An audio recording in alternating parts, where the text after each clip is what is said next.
Ahojte priatelia Tajchu, moje meno je Michal Červeň, ja som zakladateľ občianskeho združenia Štiavnický Taj.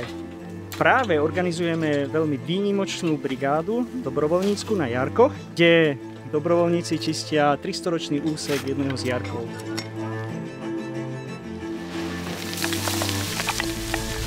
Tá brigáda spočíva v tom, že čistíme jarky z tejto technickej pamiatky a stavali sme priehradu, takže toto zaujímavá činnosť, príjemné prostredie, ľudia.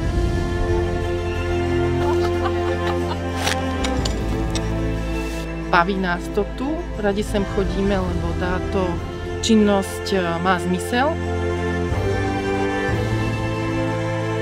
Vidíme za sebou už konečne tie výsledky. Tá voda v niektorých tých jarkoch je super. Je to absolútny unikát. Je to unikát. Tak málo ľudí vie na Slovensku, že my tu máme vlastne svetový unikát. Sme svetoví kopáči, lebo toto je svetové dedičstvo.